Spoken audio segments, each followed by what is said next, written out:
ओम शांति। ओम शांति। आज बाबा कहते मीठे बच्चे, प्राण दान देने वाला बाप है। वह नॉलेज ऐसी देते हैं जिससे प्राण दान मिल जाता है।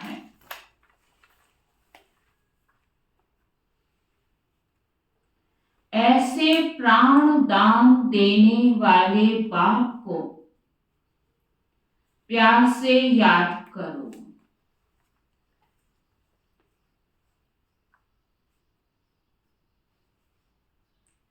प्राण दान देने वाला कौन है? एक बाप है। और वो प्राण दान देते कैसे हैं? ये ज्ञान ही हम सबके लिए प्राण दान है। तो बाबा ऐसी नॉलेज देते हैं जिससे सबको प्राण दान मिल जाता है। तो ऐसे बाबा को सब बहुत प्यार से याद करो। प्रश्न है, किस आधार पर 21 जन्मों तक तुम्हारे सब भंडारे भरपूर रहते हैं?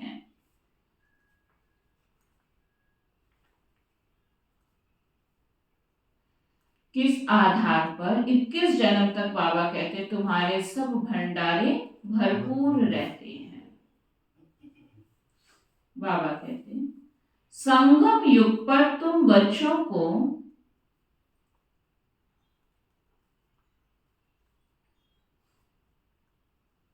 जो नॉलेज मिलती है,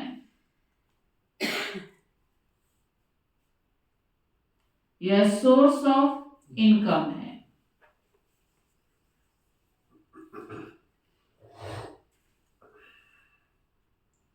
इस पढ़ाई के आधार से सब भंडारे भरपूर हो जाते हैं।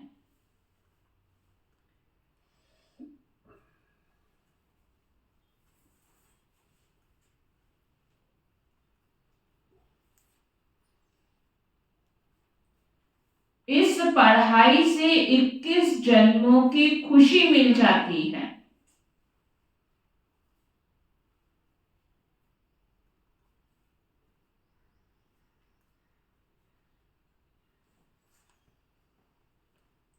ऐसी कोई चीज नहीं जिसके प्राप्ति की इच्छा रहे।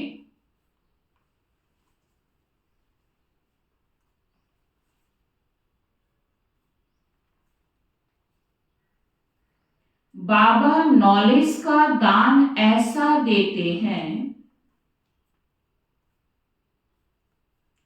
जिससे आत्मा क्या से क्या बन जाती है।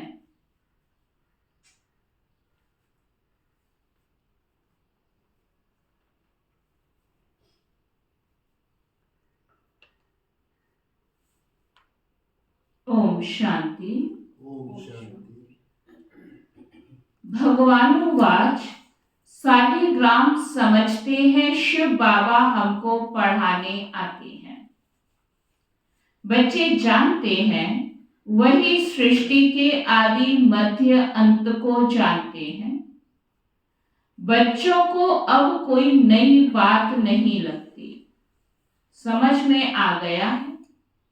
मनुष्य तो सब भूले हुए हैं। जिसने पढ़ाया उनके बदले पहले नंबर में पढ़ने वाले का नाम डाल दिया। किसने? मतलब क्या कह रहा है बाबा? बोलो बोलो, थोड़ी बुद्धि चलाओ। शिव बाबा को भूल गए। शिव बाबा को भूल गए और ब्रह्मा को याद रखते हैं, कृष्ण को याद रखते हैं। कृष्ण का नाम डाला, ब्रह्मा को कोई नहीं नाम डाल रहा है। कृष्ण की बात बाबा। गीता का भगवान किसको मानते हैं? कृष्ण को। तो कृष्ण थोड़ा ही है, उसने तो पढ़ाई पढ़कर डिग्री पाई है ना कृष्ण की। ये तो उसकी एक डिग्री है। कृष्ण को कृष्ण बनाया किसने? और बना कैसे? इस पढ़ाई से ही तो बना है ना। तुमको पढ़ते पढ़ते यह बात सिद्ध करनी है। भारत के शास्त्रों की ही बात है और धर्म के शास्त्रों की नहीं। भूल ही भारत के शास्त्रों की है।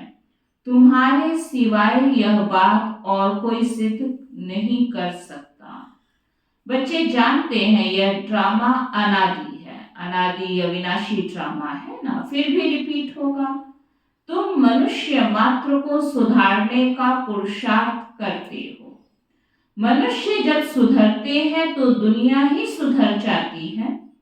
सतयुग है सुधरी हुई नई दुनिया और कलयुग है अनसुधरी हुई पुरानी दुनिया।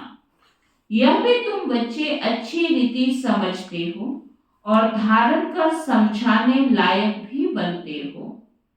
इसमें बड़ी रिफाइननेस चाहिए।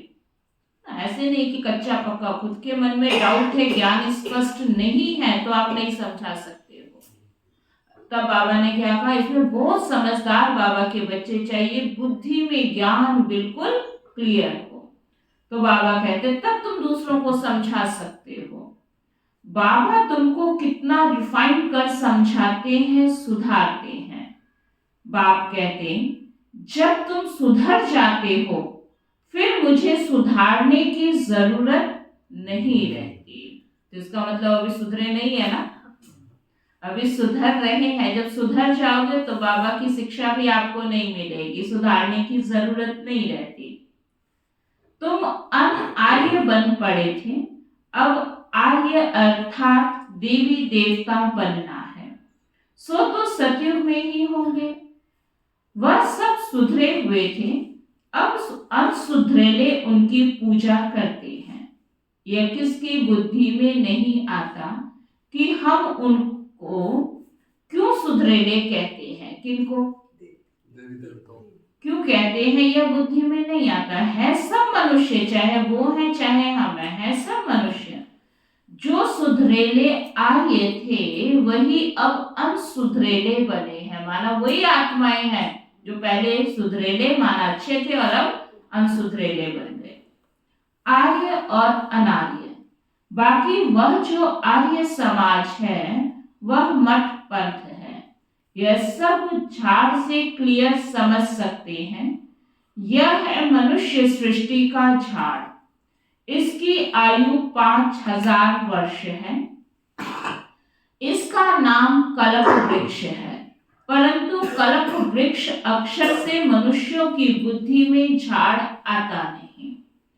तुमको झाड़ के रूप में समझाया है, वृक्ष का एग्जाम्पल दिया ना। वह कह देते कल्प लाखों वर्ष का है, बाप कहते 5000 वर्ष का है। और कोई कितनी आयु सुनाते, कोई कितनी, पूरा समझाने वाला कोई है नहीं। आपस में कितना शास्त्रवाद करते हैं।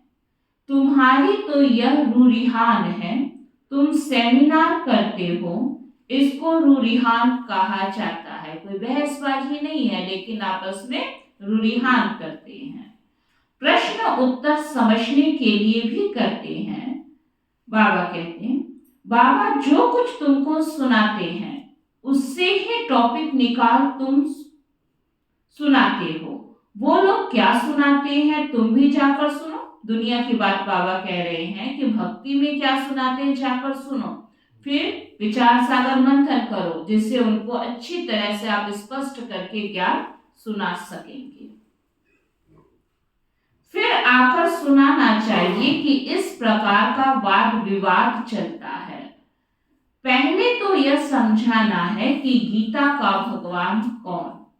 भगवान बाप को भूलने के कारण बिल्कुल चट खाते में आ गए हैं।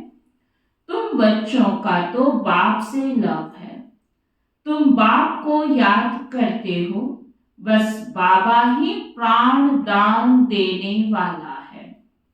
नॉलेज का दान ऐसा देते हैं जो क्या से क्या बन जाते हैं। तो बाप पर कितना क्या होना चाहिए, लव रहना चाहिए। क्यों? क्योंकि ऐसा बाबा जो हमको जीवन जीने की कला सिखा देता है, प्राण दान देते हैं। बाबा हमको ऐसी ऐसी नई बात सुनाते हैं। हम श्री कृष्ण को कितना याद करते हैं, वह कुछ देता ही नहीं है। जो देता नहीं उसको कितना याद करते हैं। श्री कृष्ण क्या देता है, क्या दिया आपको शीला में? कुछ दिया? सत्युग में लेने वाले होंगे जो वो कुछ देगा, तो उसने क्या किया? ना किसी दुखियों का दुख हरा, ना किसी के कष्ट हरे, ना कोई 1 रुपया दान किया, कुछ भी तो नहीं करता है। क्या करता है? करता है कुछ नहीं। तो कब किया? उस जन्म में नहीं किया, क्योंकि उस जन्म में तो उसके राज्य में सब भरपूर होंगे, सुखी होंगे, खुश होंगे। तो कब किया? उससे पिछले जन्म में किया, तब जाके उसको वो जन्म प्राप्त हुआ। दीदी बता, यहाँ पापा ना पेपर ले लेता है, जैसे बात कृष्ण की बात हो रही है। एक बार मीनू बहन और शिल्लू बहन को पूछा था पापा ने, झूले में बैठे थे इकट्ठे, पापा झूले में कितने बच्चे बैठे हैं? कहते पापा 2, आप और मैं। कहते नहीं 2 नहीं, 3। उस टाइम बताया उन्होंने भी कृष्ण की आत्मा भी तो अंदर बैठी है ना। तो बाबा कहते हैं हम श्री कृष्ण को कितना याद करते हैं, वह कुछ देता ही नहीं। श्री नारायण को याद करते हैं, याद करने से कुछ होता है क्या? हम तो कंगाल के कंगाल ही रह गए ना। बाबा क्या समझा रहा है कि द्वापर से कितनी पूजा की हमने, तो कोई सिर्फ ताश तो बना नहीं है। और ही क्या हो गया ये भारत? धीरे धीरे कंगाल के कंगाल रह गए। मंदिर भी बनाया, पूजा पाठ भी किए, नित नियम अपनाए, लेकिन फिर भी तो नीचे ही गिरते आए ना। देवताएं कितने साल्वेंट थे, अब सभी आर्टिफिशियल चीजें हो गई है। जिसका दाम नहीं उनका आज दाम हो गया है। माना जिस चीज की कोई कीमत ही नहीं होती थी, आज वो भी दाम वाली, कीमत वाली हो गई। वहां अनाज आदि के दाम की तो बात ही नहीं थी। कहां पर? और आज देखो कितनी महंगाई हो गई। सबको अपनी अपनी प्रॉपर्टी आती है, कोई अप्राप्त वस्तु नहीं जिसके प्राप्ति की इच्छा रहे। बाबा कहते हैं मैं तुम्हारा भंडारा भरपूर कर देता हूं, तुमको ऐसी नॉलेज देता हूं जिससे तुम्हारा भंडारा भर जाता है। तुम्हारी बुद्धि में है knowledge is source of income, knowledge से ही सब कुछ है। इस पढ़ाई से तुम कितना ऊंच बनते हो। पढ़ाई का भंडार है ना, कितना बाबा ज्ञान रतन देते हैं, पढ़ाई का भंडार है ना। वह टीचर्स पढ़ाते हैं, उनसे अलग काल का सुख मिलता है। लौकिक रीति में भी अगर बच्चा कोई योग्य हो, अच्छा पढ़ लिख जाता है टीचर की मेहनत से, तो बच्चे को हद का सुख तो मिलता है ना। यह समझने में टाइम लगता है। यहाँ ऐसा नहीं है कि पढ़ाया तुम एक ही बार में समझ जाओगे। बाबा कहते हैं यहाँ टाइम लगता है, जल्दी कोई समझ ना सके। कोटों में कोई निकलता है, आधा कल्प सभी मनुष्य 1-2 को गिराते ही आए हैं। चढ़ाने वाला एक बाप है, बेहद की पढ़ाई पढ़ाने वाले के बदले पढ़ने वाले का नाम डाल दिया है। दुनिया इन बातों को नहीं जानती, कहते हैं भगवान वाच पढ़ा कर गए, फिर उनका कोई शास्त्र रहता नहीं। सतयुग में कोई शास्त्र है नहीं, यह सब है भक्ति मार्ग के शास्त्र। कितना बड़ा झाड़ है, भक्ति की यह अनेक टालियां ना हो तो झाड़ का नाम भी ना रहे। यह सब धारणा करने की बातें हैं, तुम धारणा करते हो। पढ़ाने वाला तो पढ़ाकर गुम हो जाता है, पढ़ने वाले आकर विश्व के मालिक बनते हैं। कितनी नई बातें हैं, एक भी बात कोई की बुद्धि में बैठती नहीं है। स्टूडेंट भी तुम सब नंबरवार हो, कोई पास होते कोई फेल होते। यह है बेहद का बड़ा इम्तिहान। बाबा कहते क्या है, ये भी आप सबका एग्जाम है, कोई पास होते हो कोई फेल हो। वैसे भी मार्च मास महीना चल रहा है ना, ये सब क्या होता है, पेपर देने का और रिजल्ट लेने का महीना होता है। तो बाबा भी कहते हैं बच्चे आपका तो ये भी नहीं पता कौन सा समय होगा और कौन सा पेपर होगा।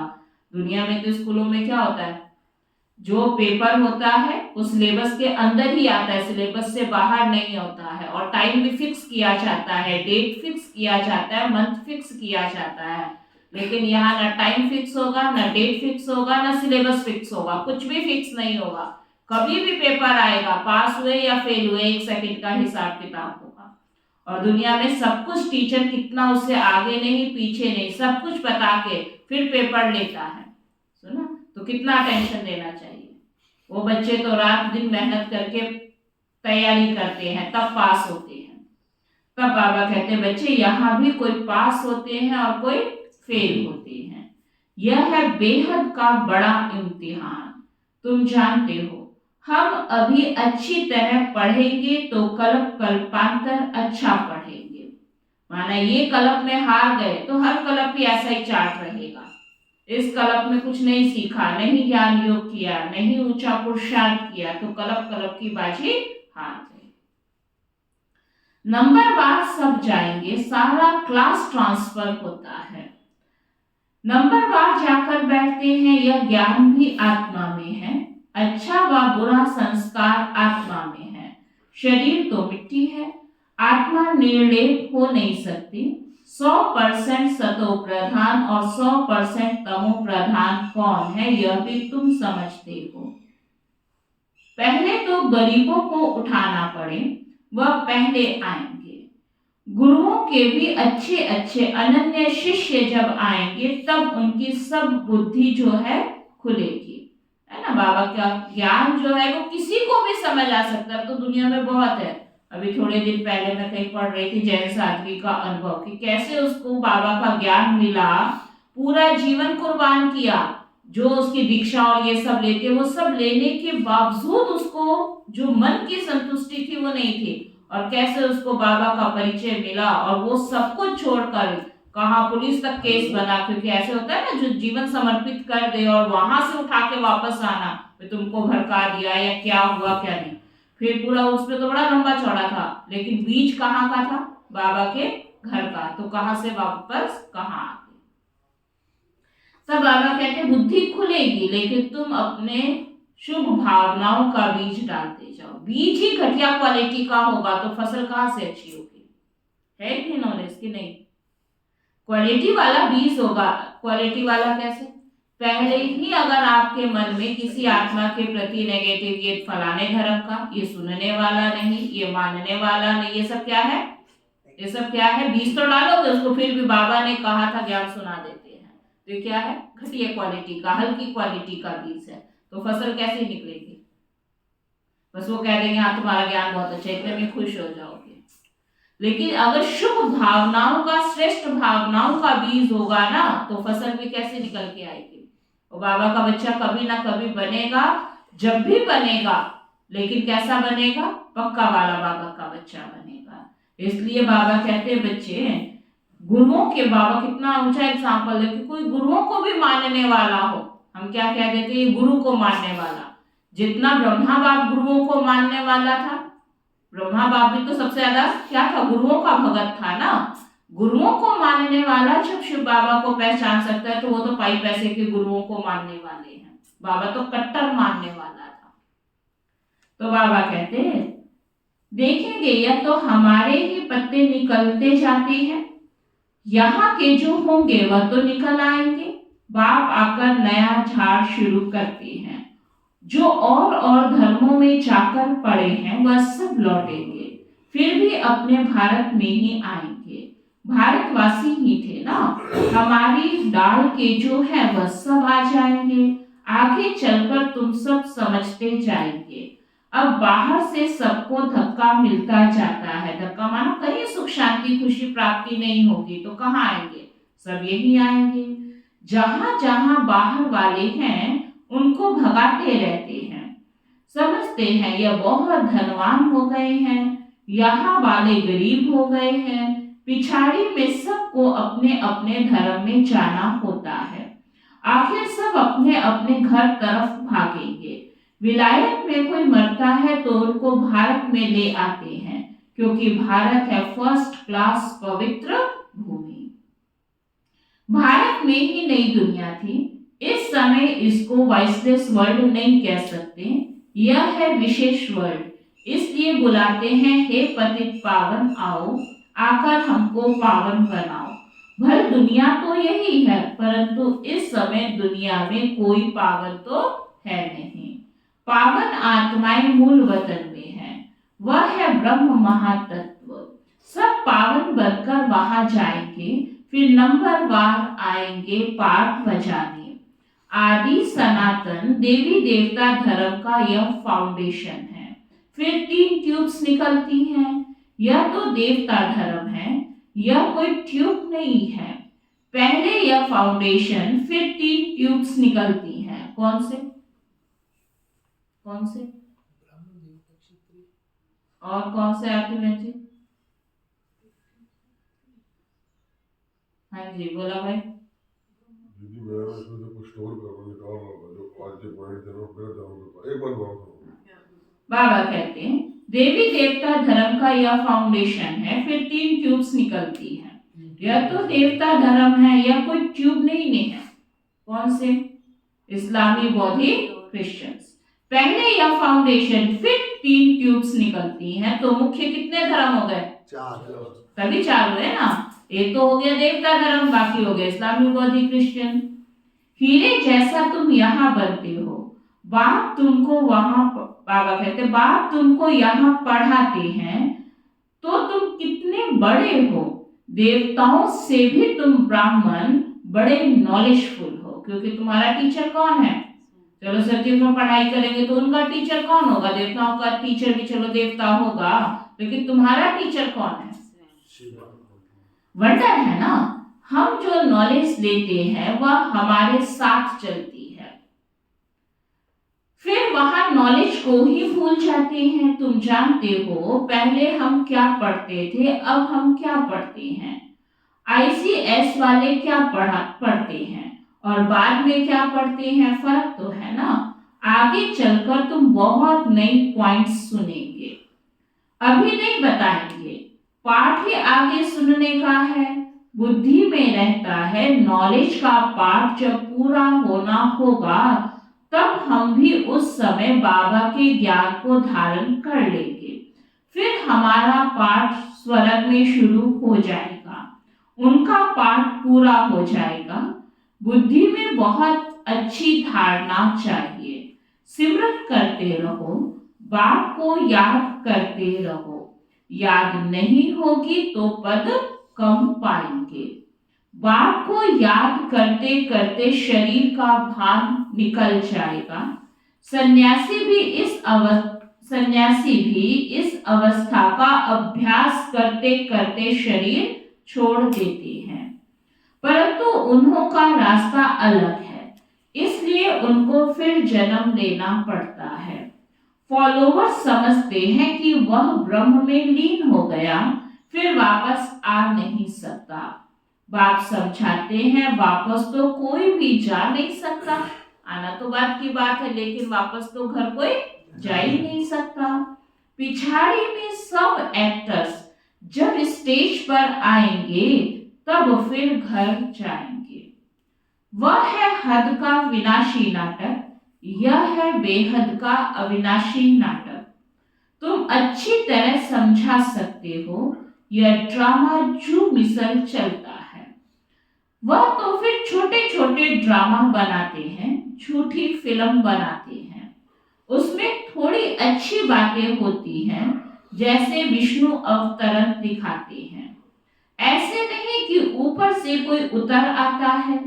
लक्ष्मी नारायण पाठ बजाने आते हैं, बाकी ऊपर से कोई नहीं आता। पाठ बजाना माना वो तो प्रैक्टिकली जन्म लेंगे और फिर कर्म करके पूरा पाठ अपना बजाएंगे। ऐसे नहीं कि कोई ऊपर से आया और फिर वापस ऊपर चला गया। अब तुम बच्चों को बाप पढ़ाते हैं, तब यह बातें तुम सब समझ सकते हो। पहले तुम भी तुच्छ बुद्धि थे, जब बाप ने समझाया है तब तुम्हारे कपाट खुल गए हैं। इतना समय जो कुछ सुना वह कोई काम का नहीं था, और ही गिरते आए, इसलिए तुम सबसे लिखवाते हो। क्या ये पहले होता था ना, फॉर्म भरवाते थे, निश्चय हुआ गीता का भगवान कौन, पतित पावनी कौन, तो उसमें क्वेश्चंस होते थे, फिर पता चलता था कि कितनी बुद्धि में ज्ञान स्पष्ट हुआ। जब लिख कर देवें तब समझा जाए कि कुछ बुद्धि में बैठा है। कितना ज्ञान स्पष्ट हुआ, कुछ बुद्धि में बैठा है। बाहर से आते हैं, फॉर्म भराते हैं तो मालूम पड़े हमारे कुल का है। मूल बात है बाप को जानना, समझे कि बरोबर कलप कलप बाप हमको पढ़ाते हैं। यह पूछना है कब से पवित्र बने हो, जल्दी नहीं सुधरते, घड़ी घड़ी माया पकड़ लेती है, देखती है कच्चा है तो हपकड़ लेती है। पहले ज्ञान छुड़वाएगी, योग छुड़वाएगी, सेवाएं छुड़वाएगी, फिर धीरे धीरे हप कर जाएगी। कई महारथियों को भी माया हप कर गई, क्योंकि जब हम कोई भी धारणाओं को तोड़ते हैं ना, तो आत्मा रियलाइज ही नहीं करती है कि हाँ हम ये भूल कर रहे हैं, ऐसे तो चलता है। उसको कोई ना कोई आधार बना के ढक देते हैं, और फिर एक समय क्या होता है, जब धीरे धीरे जड़ें बिल्कुल कच्ची हो जाती हैं, तो हल्का सा आंधी का तूफान का झोंका आता और वृक्ष नीचे गिर जाता है। ऐसे ही हम पहले थोड़ी थोड़ी पहले चले तो बड़ी पावरफुली चले थे, मुरली भी नहीं छोड़ सकते थे, 2 टाइम पढ़ते थे, अमृत वेला भी, चार्ट भी लिखते थे, किसी के घर का पानी तक नहीं पीते थे। फिर क्या हुआ, धीरे धीरे सोचते हैं चलो पानी बाबा ने कहा था दृष्टि देके, तो पहले नहीं कहा था बाबा ने दृष्टि देके पी लो। फिर क्या करती है माया, उसको धीरे धीरे धीरे धीरे अपने सहूलियत अनुसार, वो तो ज्ञानी का घर था, वो ज्ञानी का घर था, ये ऑप्शन, वो कुमारी थी, वो पवित्र थी, उसका पति नहीं था, वो भक्ति वाली थी, इस तरह करके क्या करोगे, अपने को बचाने के लिए सिर्फ पर्दा रखना शुरू कर देंगे। फिर एक धारणा टूट गई, फिर बाबा ने ये भी तो कहा था चलो कोई कारण सुबह नहीं हो सकता तो दिन में पढ़ लो, तो ये बात बाबा ने पहले नहीं कही थी।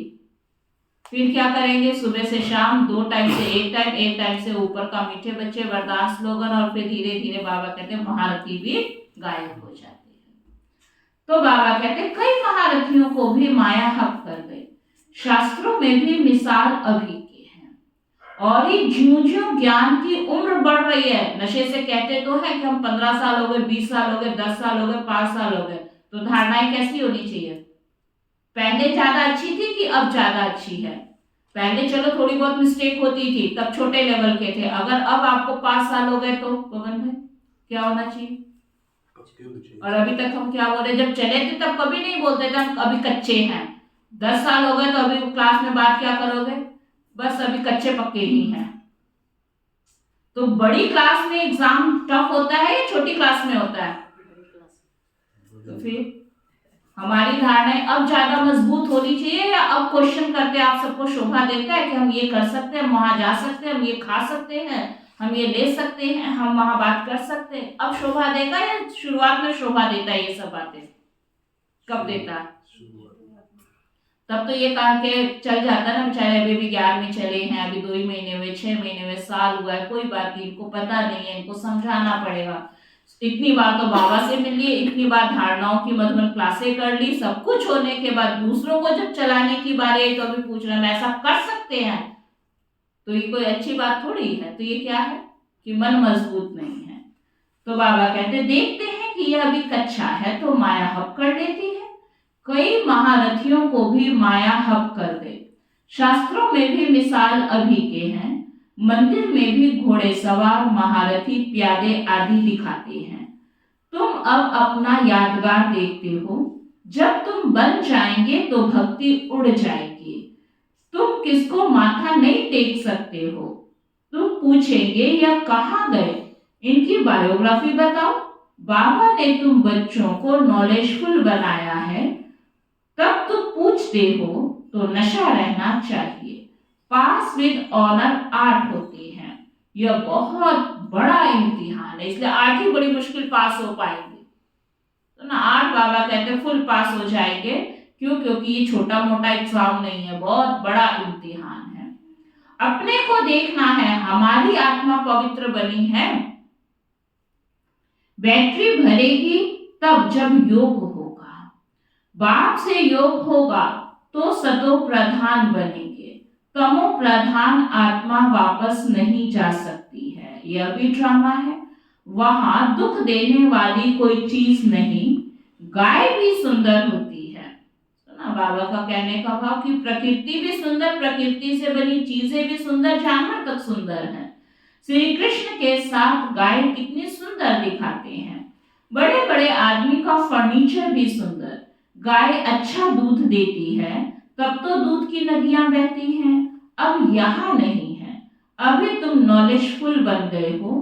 इस दुनिया को तुम तुच्छ समझते हो। इनका सारा किचड़ा स्वाहा होना है, फिर सारा किचड़ा निकल सब स्वच्छ बन जाएंगे ना। ऐसी सफाई हो जाएगी जो प्रकृति सहित पूरा भारत भूमि ही स्वच्छ हो जाएगा, पवित्र बन जाएगा। हम अपनी राजधानी में जाते हैं, उनका नाम है स्वर्ग। सुनते ही खुशी होती है। अच्छा, मीठे मीठे सिक्की लगे बच्चों प्रति माँ पिता बाप दादा का याद प्यार और गुड मॉर्निंग। रूहानी बाप की रूहानी बच्चों को नमस्ते। हम सब रूहानी बच्चों की रूहानी बाप दादा को दिल व जान सिख व प्रेम से नमस्ते नमस्ते नमस्ते जी।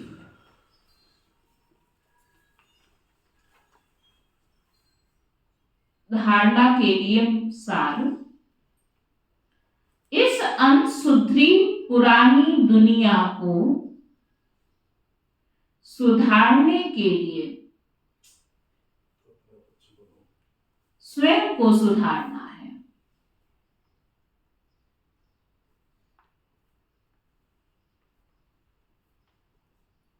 इस अनसुधरी पुरानी दुनिया को सुधारने के लिए क्या करो? स्वयं को सुधारना है। अपनी बुद्धि को बाप की याद से रिफाइन बनाना है।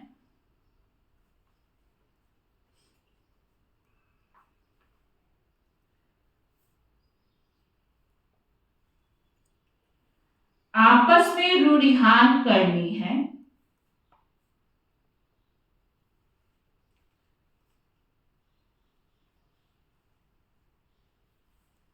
वाद विवाद नहीं। रूढ़िहान अलग है और बहसबाजी अलग होती है। इसलिए बाबा कहते हैं रूढ़िहान करो, लेकिन जिद सिद्ध वाली बातें मत करो, वाद विवाद नहीं।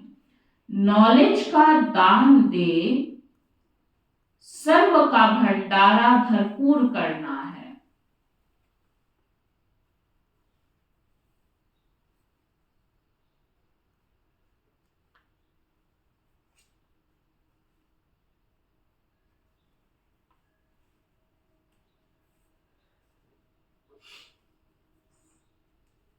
वरदान है, स्वमान की सीट पर स्थित हो,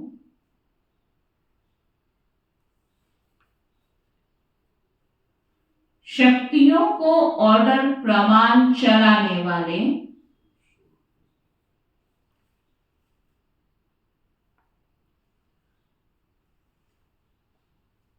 विशाल बुद्धि भव।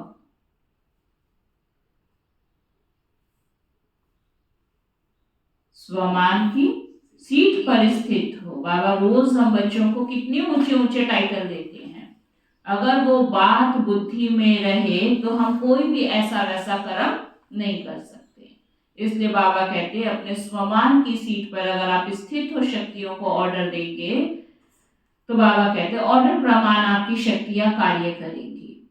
अपनी विशाल बुद्धि द्वारा सर्व शक्तियों रूपी सेवाधारियों को समय पर कार्य में लगाओ। जो भी टाइटल डायरेक्ट परमात्मा द्वारा मिले हुए हैं, उसके नशे में रहो। स्वमान की स्थिति रूपी सीट पर सेट रहो, तो सर्व शक्तियां सेवा के लिए सदा हाजिर अनुभव होगी। आपके ऑर्डर के इंतजार में होंगी।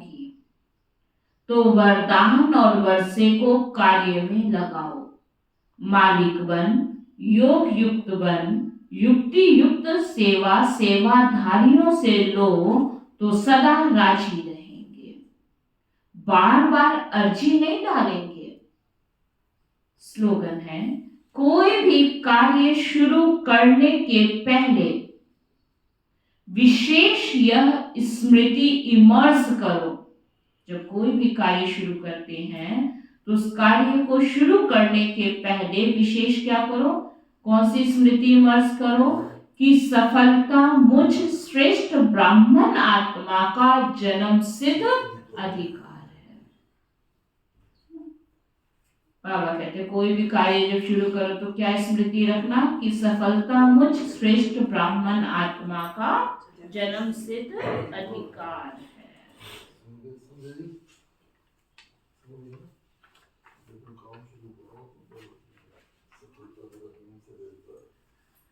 अच्छा, आज का व्यक्त इशारा है, सेवा में सफलता का सहज साधन ही यह है, कराने वाला करा रहा है, अगर मैं कर रहा हूं तो आत्मा की शक्ति प्रमाण सेवा का फल मिलता है।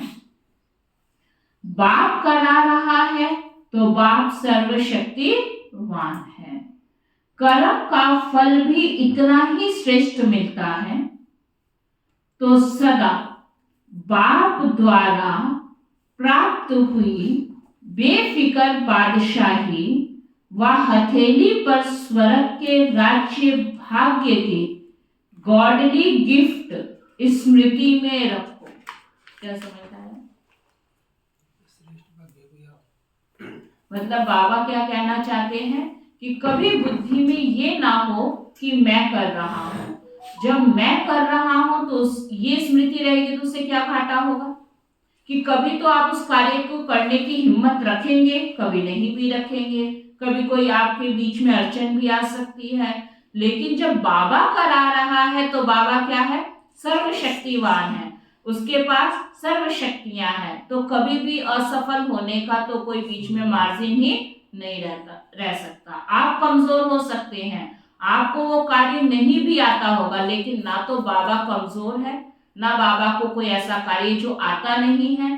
तो जब बुद्धि में बाबा होगा तो हर कार्य हम सहज कर लेंगे। ओम शांति।